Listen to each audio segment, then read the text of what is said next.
Hey guys, Josh from GenieBidet, here to show you how to install your brand new electric heated bidet seat. It's got a lot of cool features that we really like. Heated seat, heated water, remote control, night light. We're pretty excited about it. Anyways, continue watching and I'm going to show you how to install it. Super easy.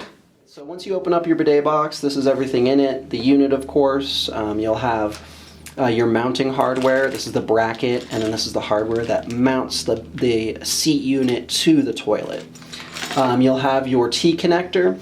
The water valve that supplies water to your toilet will connect to the bottom of this plastic top. We did the plastic because this will connect to your toilet tank valve. And those are plastic nowadays, and so this will actually prevent cross-threading or reduce cross-threading when you attach this to your toilet tank. It's got the on-off feature so that you can stop water from going to your bidet, but still allow your toilet to flush and refill normally. We also have the hose that connects from your T-connector to your bidet, provides water to it. We've got the remote control that has a whole bunch of different features for controlling the bidet. We've got mounting equipment and batteries for your remote control just so you can get going with it right away. We also have some spare parts for your bidet just in case. Although if anything's wrong with your bidet or anything happens to it, we can always send you additional parts as needed. And then we also have the travel bidet that's included with every single electric bidet. Pretty cool little water bottle style travel bidet. It's got a nozzle that pops out. A lot of people really like it. So you can choose the direction of the cord where it comes out of the bidet unit. It's currently preset to come out of the right side of the unit if you're looking at the toilet. If you want it to come out of the left side, you can pull it out of the groove and put it in the left side. You will need to break these tabs along here, which is perfectly fine. We have instructions included. We also have all our contact information, just in case you have any questions. It's not too hard to do, but either way, you want to make sure that the cord is seated into the groove well. Otherwise, you're going to have an issue getting the mounting bracket past this point. Okay, so just a quick heads up, these anchors only use if you don't have holes in your toilet. This really is only the case with some one-piece toilets, but if you do have the holes in your toilet, just toss these aside. You do not need them. You should be using these butterfly nuts instead are the best plan. So what you're going to do is you're going to set the bracket on your toilet, and you're going to want to have it generally as far forward as possible. If you need to adjust it, that's fine. Most of the time far forward works well. And you're going to put these in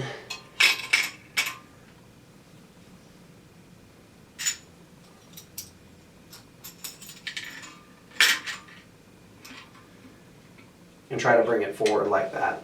And once you get that in, there's a couple of washers that you're just going to throw on the bottom underneath here, and then you're just going to use the butterfly nuts to tighten down everything.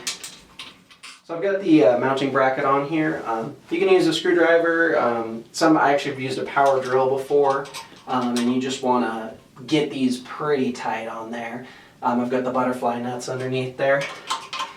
And you don't want this bracket to move at all. You want it to be very tight on there.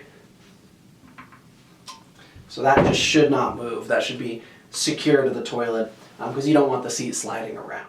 Depending on the shape of your toilet, you may need to adjust the mounting bracket forward and backwards. All you have to do is just loosen a little bit, push it into place. It's got little ridges too, so you can kind of get it to where you need it. One click at a time, and then just tighten it back down. Just make sure that once it's on there, it's just nice and tight. Okay, so just make sure that you've got that cord nice and flush in that channel. And then you're just going to line up the bidet with the mounting bracket. And then we're going to push it on. You kind of have to shimmy it towards the end there. And then that's why you want that mounting bracket to be nice and tight, because you don't want the bidet to move at all. And then it clicked in. So now when I pull on it, it's not going anywhere.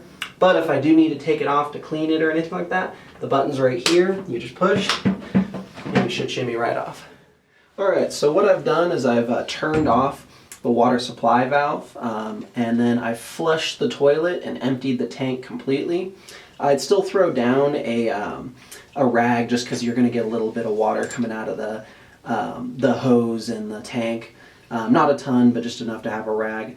And then I disconnected the flexible braided hose from the inlet valve on the toilet tank. So first thing, we're going to connect the hybrid T connector. And I'm just going to do that. And then you can take some pliers and give it an extra turn if you feel like you need to. You may be able to hand tighten it. Just whatever you do, don't use Teflon tape. It can cause some problems. And then we're going to connect this to the inlet valve for the tank. And just make sure that the T-connector is nice and straight when you're doing it. You don't want to cross-thread. The plastic collar on the T-connector actually does help stop cross-threading, but it can still happen. So just make sure it's nice and straight. It should go on really easy and it should tighten down nicely. It's got the flanges on the collar, so it should be pretty easy to hand tighten. If you want to hit it with the pliers just to give it a little extra, you can, but I wouldn't give it more than about a quarter turn. So that's nice and tight now. And we're going to connect the hose that connects the T-connector to the bidet. And this one's even better because it comes with a little tool that allows you to just hand tighten that down. And it's really nice, got that nice and tight. And then we're going to connect to the bidet itself. This one's a tiny bit tricky because there is a pretty large gasket in there. But once you get it lined up, there we go, got that on. And then I'm going to hit it with the tool as well. And there we go, everything's hooked up. And you can turn on your water valve and just make sure that you don't have any leaks coming from any place. If you do, turn it off, give stuff a re-tighten. But if you have a leak that you absolutely can't solve, definitely let us know and we can help you out with that. Alright guys, so this sticker right here is just showing where the sensor is. The bidet actually won't operate unless someone is sitting on it or you put your hand on it like this. This sticker right here is removable. It does come off, so it just takes a little bit of effort, but that will peel right off, no problem. Anyways, so once it's activated, it'll beep to let you know that it's ready to go, and then you can start playing with the settings. We've just got the basic posterior wash. Now it does take a second to activate. It's heating the water as it goes. Water heats up to 104 degrees, so it can get nice and toasty. You can adjust the position of the spray. You can do swing motion on it. You can adjust the position on that too. You can also do massage, which massage puts air bubbles into it. And there's also the feminine setting. And with all these, while it's doing that, with all these you can adjust the temperature up and down, and you can adjust the position for all of these. You can also adjust the strength of the flow, so you can reduce the flow or increase the flow just depending on what works best for you. So this is the feminine setting. Again, you can change the position, you can do the swing setting on it, you can increase and decrease the temperature, just whatever is best for you. And then, once you're done with everything, you just hit the fan, and it'll blow you dry. Fan's actually pretty nice. You can also increase and decrease the temperature of the air coming out of the fan. So that's pretty cool. And you can always hit stop at the very top to stop whatever setting is happening. And that should stop it fairly immediately. And then you can also change the temperature of the seat itself. So the seat has the low, medium, and then high temperature. I personally keep it on high in the wintertime. I find it to be nice and toasty. So if you don't want to use the remote, you can control the bidet from the side. You've got your forward and backward to do the spray. You've got the posterior and the feminine settings, and you've got the fan setting as well. So you're able to get some of just the basic functions out of the bidet from the side controls. Another one of our favorite features is the night light. I'm going to turn off the lights right now, and you'll see that in a sec the night light will actually turn on, illuminating the bowl.